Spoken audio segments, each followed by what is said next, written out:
Hi guys! Familiar ba kayo sa K-drama na Goblin? Well, isa to sa mga favorite ko na K-drama. At ito pa lang yung may kauna-unahan akong merch na nabili. So, i-unbox natin. So, ito yung box. Ayan nyo guys. Ayan. May pa-hologram effect sila. Ayan. Ito yung whole cast. Ayan. So, ang bida dito, si Gong Yoo saka si Kim Go Yoon. Ayan. So, buksan na natin. Ito ay flipbook. May kasama siyang flipbook. So, try natin i-flip.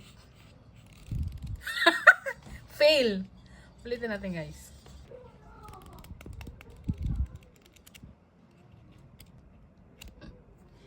Ito naman yung kabila. Bali-baliktaran yung flipbook guys. So, try din natin tong kabila. Okay. Next. So, bali ito pala guys, tong merch na to ay soundtrack nila. Yung mga theme song nung Goblin. So, ito naman yung CD. Ayan na, original soundtrack. So, matagal din tong dumating kasi binili ko siya online. Tapos, galing pa rin siya ng Korea. Ayan, ito yung unang original soundtrack. At ito pa yung isa. So, dalawang version din siya guys. Yung isa may lyrics, tapos yung isa ay, ano lang siya, -1. Ayan. Tapos, may kasama na rin siyang photo book. So, andito yung mga pictures nila. So, ito yung ilan sa mga pictures ng movie. Si Gong Yoo guys. Gong Yoo. Ayan. Ayan guys.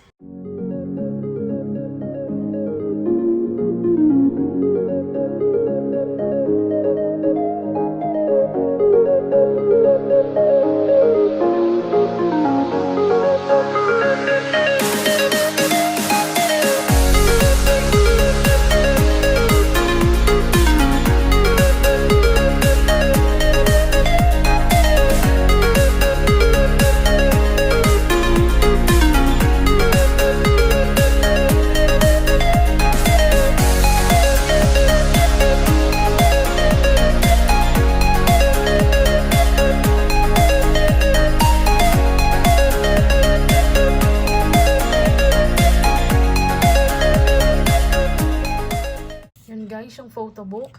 Ngayon naman, may kasama din siyang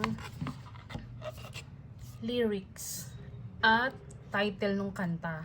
Ayan. Ito yung mga included dun sa CD, guys. Ayan. Ayan sila lahat. Ayan, di ba? Ayan. Yan yung mga songs na nandun. At ang pinaka-paborito ko, guys, ay itong number 5, yung Beautiful na kanta. Yan. So, tingnan natin. Ayan sila. Ito yung may mga lyrics, guys. Ayan. Ayan. So, bali yun lang yung laman ng merch, guys. Yung lyrics book. Tapos, yung photo book nila. And then, yung CDs. Ayan. Dalawang CD. And then, yung flipbook. Sobrang cute nitong flipbook, guys. Diba? Oh. Ganda. Ayan. So, yan lang, guys, yung laman niya. Tapos, dito ko siya nabili. Ayan. Diyan ko siya nabili, guys. Tapos, nabili ko pala ito last 2017, a year after ma-release nung K-drama na ito. Tapos, ito, may pa-freebie din yung seller. May pa-freebie siya na Sintra board. Ayan. So, bali ito lang. Lahat. Tapos, ito, diba? Cute nung cover, guys. So, ayan. So, thank you for watching sa mga K-drama lovers dyan. Thank you po. Please subscribe po.